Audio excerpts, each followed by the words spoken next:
ಅರೆ ಕಡಿಮೆ ಹಾಕು ಆದ್ರೆ ಅಸಲಿ ಹಾಕು. MDH ಕಾಶ್ಮೀರಿ ಕೆಂಪು ಮೆಣಸಿನ ಪೌಡರ್. ಒಂದೇ ತಿಂಗಳಲ್ಲಿ ಇಬ್ಬರು ಕಾಂತಾರದ ಕಲಾವಿದರು ಮೃತಪಟ್ಟದ್ದು. ಮೇ 6, 2025 ಕಲಾವಿದ ಕಪಿಲ್ ಮೃತಪಡ್ತಾರೆ. ಸೌಪರ್ಣಿಕಾ ನದಿಯಲ್ಲಿ ಅವರು ಈಜೋದಕ್ಕೆ ಹೋಗಿರ್ತಾರೆ, ಅಲ್ಲಿ ಮುಳುಗಿ ಕಪಿಲ್ ಮೃತಪಟ್ಟರು.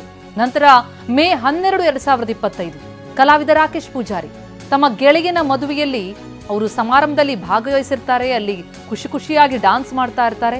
ಆದರೆ ಏಕಾಏಕಿ ಹೃದಯಾಘಾತದಿಂದ ಮೃತಪಟ್ಟರು. ಇದು ಸಾಲದು ಅಂತ ನಿನ್ನೆ ಕೇರಳ ಮೂಲದ ಕಲಾವಿದ ವಿಜು ಹೃದಯಾಘಾತಕ್ಕೊಳಗಾಗಿ ಆಗುಂಬೆ ಹೋಮ್ ಸ್ಟೇಯಲ್ಲಿದ್ದಾಗ ಎದೆನೋವು ಕಾಣಿಸ್ಕೊಳ್ಳುತ್ತೆ. ಆದರೆ ಮಾರ್ಗ ಮಧ್ಯೆ ಆಸ್ಪತ್ರೆಗೆ ಧಾಗಿಸುವಂತಹ ಸಂದರ್ಭದಲ್ಲಿ ವಿಜು ಮೃತಪಟ್ಟಿದ್ದಾರೆ. ಈ 3 ಸಾವಿನ ಪ್ರಕರಣಗಳನ್ನ ನಾವು ಗಮನಿಸ್ತಾ ಇದ್ದೀವಿ. 3 ಕೂಡ ಬಹಳ ಅಕಾಲಿಕವಾದಂತಹ ಈ ಸಾವೇನಿದೆ ಇದು ಬಹಳ ದೊಡ್ಡ ಆಘಾತವನ್ನು ತಂದೊಡ್ಡಿದೆ ಚಿತ್ರತಂಡದ ಪಾಲಿಗೆ. ಕಾಂತಾರ ಚಿತ್ರದ ಸಹ ಕಲಾವಿದರಾಗಿದ್ರು ಅಲ್ಲಿ ಗಮನಿಸ್ತಾ ಇದ್ದೀವಿ. ಸ್ಕ್ರೀನ್ನ ಮೊದಲ ವಿಂಡೋದಲ್ಲಿ ನಾವು ನೋಡ್ತಾ ಇರುವಂಥದ್ದು ಚಿತ್ರದ ಸಹ ಕಲಾವಿದ ಆತ ಸೌಪರ್ಣಿಕಾ ನದಿಯಲ್ಲಿ ಈಜೋದಕ್ಕೆ ಅಂತ ಹೋಗಿರ್ತಾರೆ. ಆ ಸಂದರ್ಭದಲ್ಲಿ ಇವರು ಮುಳುಗಿ ಮೃತಪಟ್ಟದ್ದು ಕಪಿಲ್ ಎನ್ನುವ ಕಲಾವಿದ. ನಂತರ ರಾಕೇಶ್ ಪೂಜಾರಿ ಅವರ ಸಾವು ಅದೇ ತಿಂಗಳಿನಲ್ಲಿ ಒಂದು ವಾರದಲ್ಲೇ ಆದಂಥ ಮತ್ತೊಂದು ಅನಾಹುತ.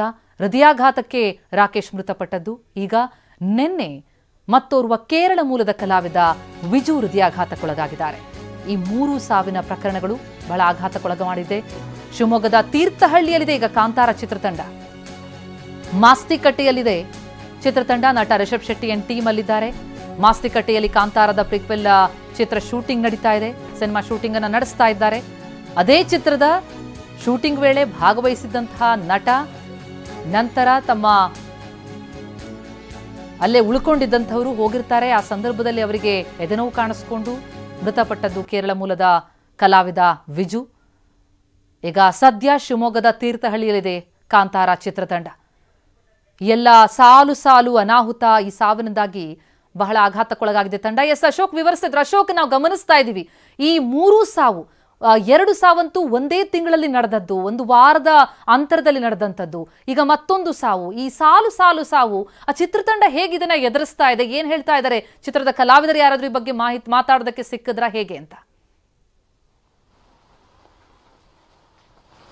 ಪ್ರತಿಮಾ, ನಿಜಕ್ಕೂ ಕೆಲವೇ ತಿಂಗಳ ಅಂತರದಲ್ಲಿ 3 ಸಾವಾಗಿರುವಂಥದ್ದು. ಅದರಲ್ಲೂ ಕೂಡ 3 ಕೂಡ ಯುವಕರು, ಇನ್ನೂ ಕೂಡ ಬಾಳಿ ಬದುಕಬೇಕಾದಂಥವ್ರು. ಆದರೆ ಈ 3 ಕೂಡ ಅಕಾಲಿಕವಾಗಿ ಸಾವನ್ನಪ್ಪಿರುವಂಥದ್ದು.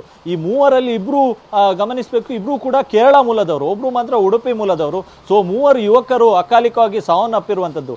ಈ ಘಟನೆ ಅಂದ್ರೆ ಈಗ ಏನು ಅಕಾಲಿಕವಾಗಿ ಸಾವು ಆಗ್ತಿದೆ, ಈ ಘಟನೆ ಬಗ್ಗೆ ಏನು ಅದರ ಸಿನಿಮಾದಲ್ಲಿ ನಡೆಸಿದ ಕಲಾವಿದರೊಬ್ರು ಮಾತನಾಡಿದ್ರು. ಸೊ ಈ ಎಲ್ಲ ಘಟನೆಗಳು ಶೂಟಿಂಗ್ ಟೈಮಲ್ಲಿ ಏನೋ ಆಗಿಲ್ಲ, ಶೂಟಿಂಗ್ ಆದ ಬಳಿಕ ಆಗ್ತಾ ಇರುವಂಥದ್ದು. ಸೊ ಇದಕ್ಕೂ ಸಿನಿಮಾ ತಂಡಕ್ಕೂ ಯಾವುದೇ ರೀತಿಯಾದ ಸಂಬಂಧ ಇಲ್ಲ ಎನ್ನುವ ರೀತಿಯಲ್ಲಿ ಅವರು ಮಾತನಾಡಿದ್ದು. ಆದರೆ ಈ ರೀತಿಯಾಗಿ ಅಕಾಲಿಕಾಗಿ ಸಾವನ್ನಪ್ಪಿದವರು ಅಂತವರು ಆ ಸಿನಿಮಾದಲ್ಲಿ ಭಾಗವಹಿಸಿದಂಥವ್ರು, ಸಿನಿಮಾದ ಏನು ಅದರಲ್ಲಿ ಕಲಾವಿದರಾಗಿ ನಟನೆ ಮಾಡಿದಂಥವರು ಸಾವನ್ನಪ್ಪಿರುವಂಥದ್ದು. ಸೊ ಇದರ ಬಗ್ಗೆ ಮುಂದೆ ಚಿತ್ರತಂಡ ಏನು ಹೇಳುತ್ತೆ ಎಂಬುದನ್ನು ಕೂಡ ಕಾದು ನೋಡಬೇಕಾಗಿದೆ. ಇದಕ್ಕೂ ಗಮನಿಸಬೇಕು, ಪ್ರಾರಂಭದಲ್ಲಿ ಏನು ಕಾಂತಾರ ಬಂತು ಆ ಟೈಮಲ್ಲಿ ಈ ರೀತಿಯಾದ ಯಾವುದೇ ರೀತಿಯಂತ ಅವಘಡಗಳು ಆಗಿರ್ತಕ್ಕಂಥದ್ದು ಎಲ್ಲಿ ಕೂಡ ಬೆಳಕಿಗೆ ಬಂದಿರಲಿಲ್ಲ ಮತ್ತು ವರದಿಯೂ ಕೂಡ ಆಗಿರಲಿಲ್ಲ. ಯಾವಾಗ ಪ್ರೀಕ್ವೆಲ್ ಶೂಟಿಂಗ್ ಆರಂಭ ಆಯಿತು ಅದಾದ ಬಳಿಕ ಈ ಎಲ್ಲ ಅವಘಡಗಳು ಆಗ್ತಿರುವಂಥದ್ದು. ಸೊ ಚಿತ್ರತಂಡದ ವಿರುದ್ಧ ಏನು ಅವರು ಮಾಡ್ತಿರ್ತಕ್ಕಂಥ ಈ ಕಾಂತಾರ ಪ್ರೀಕ್ವೆಲ್ಗೆ ಪರವೂ ಇದೆ, ವಿರೋಧವೂ ಕೂಡ ಇದೆ. ಸಾಕಷ್ಟು ದೈವ ಭಕ್ತರು ಕೂಡ ಈ ಒಂದು ಪ್ರೀಕ್ವೆಲ್ಗೆ ಕೂಡ ಆಕ್ಷೇಪವನ್ನು ವ್ಯಕ್ತಪಡಿಸಿದ್ದಾರೆ. ಇದಕ್ಕೆ ಪ್ರಮುಖವಾಗಿ ಕಾರಣ ಕಾಂತಾರ ಬಂದ ಬಳಿಕ ಈ ದೈವಾರಾಧನೆ ಎನ್ನುವಂಥದ್ದು ವೇದಿಕೆಯಲ್ಲಿ ಮಾಡುವಂತ ಒಂದು ಕಲಾ ಪ್ರಕಾರವಾಗಿ ಅದನ್ನ ಮಾಡಿಸ್ಕೊಂಡು ಬಂದ್ರು. ಟ್ಯಾಬ್ಲೋಗಳಲ್ಲಿ ಇರ್ಬೋದು, ನಾಟಕಗಳಲ್ಲಿ ಇರ್ಬೋದು, ಬೇರೆ ಬೇರೆ ವೇದಿಕೆಗಳಲ್ಲಿ ಇದನ್ನು ಪ್ರದರ್ಶನ ಮಾಡಿದ್ರು. ಸೊ ಇದೆಲ್ಲವೂ ಕೂಡ ದೈವಾರಾಧಕರ ಮನಸ್ಸಿಗೆ ಘಾಸಿಯನ್ನು ಉಂಟು ಮಾಡಿರ್ತಕ್ಕಂಥದ್ದು. ಪ್ರತಿಮಾ, ಥ್ಯಾಂಕ್ ಯು ಅಶೋಕ್ ತಮ್ಮೆಲ್ಲ ಮಾಹಿತಿಗೆ.